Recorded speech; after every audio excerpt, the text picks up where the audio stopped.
going back to your idea that early stage employees, like Yes. undergraduates that go to the job market are going to have a tougher time getting a job.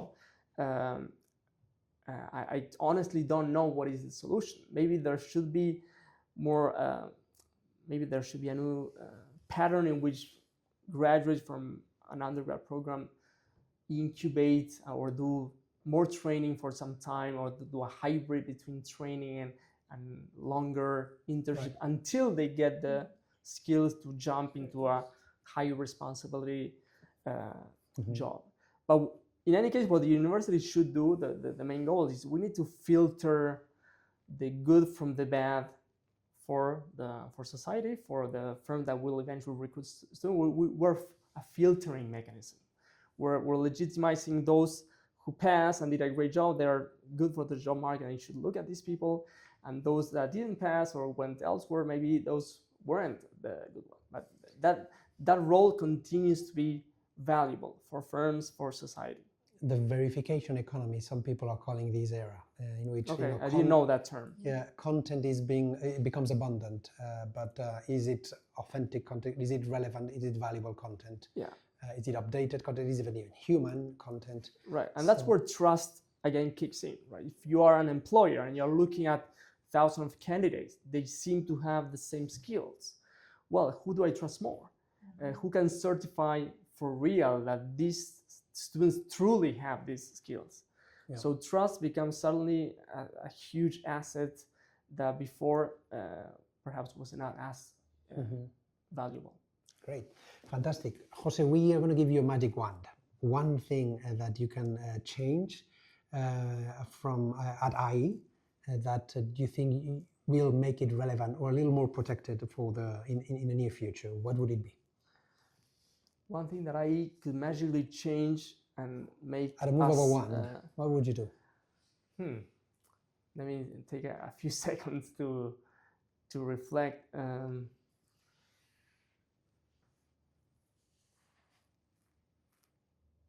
So it has to do with the survival in the long term of the institution. It could be either things that might grant that survival, or things that you think we should drastically drop. Okay, I think I want to emphasize the idea of rapid learning, and if I had a magic wand in which we could expand or increase these skills that I already kind of have. We're pretty good at learning fast and implementing, but that needs to be strengthened much more. So if I have a magic wand where at all stages of the institution we're able to quickly experiment and learn and implement, that would set us aside big time from other institutions. Absolutely, and in that sense, I would definitely want to propose this idea of the syllabus, the syllabi with a T variable. I have many discussions about the need in my context of updating the education regarding AI, and we see that every 2 weeks, every 2 months, the content changes so massively that that contract that we sign with students, which is the syllabus, that supposedly needs to be stable during the next at least 10 months, it's no longer serving our needs, at least not in my context, because I need to change the syllabus constantly. Right, you want to think of a dynamic syllabus. Absolutely, yes, I need to. True, to a large extent, that's the case. I also think we need to do an exercise of an intellectual exercise of separating what's the core fundamental concept that don't change as much. That will not change. From the tools that change rapidly, the latest examples, the latest, these more rapidly changing things, right? So if you think about entrepreneurship, the tools that an entrepreneur uses today versus 3-4 years ago, they're different, very different. The foundations of the difference between risk and uncertainty, right? The idea of experimentation, which is core to entrepreneurship, entrepreneurial thinking, those don't change. The idea that you want to be close to the customer to understand their needs and not plan everything ahead of time, those core things, they don't change. We can express them differently, but that we don't touch that. Jeff Bezos suggested that the hard thing is to find those things that don't change. So I agree with you. And if we pull from that thread, I'm not talking only about tools. I mean, mental models also need to be updated with these new technologies. So in that sense, updating the content is still a need that I have. But I completely agree as well that maybe finding the corpus of knowledge that is stable might be needed, like for example the critical thinking or the problem solving or the creativity or all the empathy, collaboration, experimentation, as you mentioned.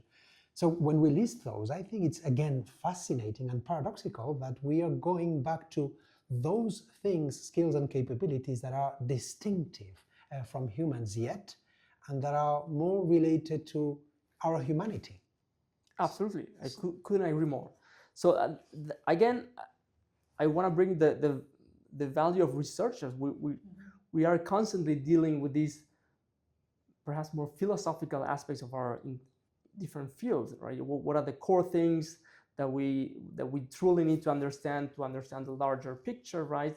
So we are perhaps a bit more aware of those fundamental pillars of the different disciplines relative to other faculty whose value is that they bring to the classroom the latest tools, right? The practitioners, which are tremendously valuable.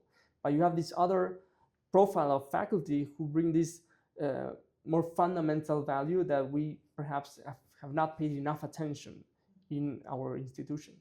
And now what happens is in the market, we've come up with tools that are better at maintaining the status quo, at not breaking things, than our students. So maybe we need to go back to these challenger profiles. Yeah. And going back to this idea that we sometimes go back to things that we thought were obsolete. Going back to the idea of the mode. The mode is something that is there. Either it works or it doesn't. But switching that to the idea of tools, that sometimes it works, but if the context changes, it's no longer useful. But if it changes again, it may be useful again.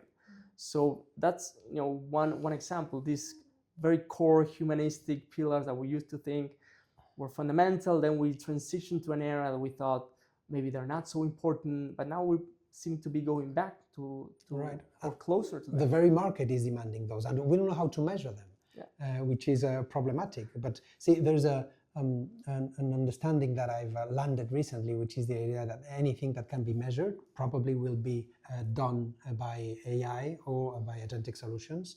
And it is precisely those things that we don't know how to measure where the value will lie. And absolutely, it's optimistic. And perhaps we don't have to break our heads trying to measure those things.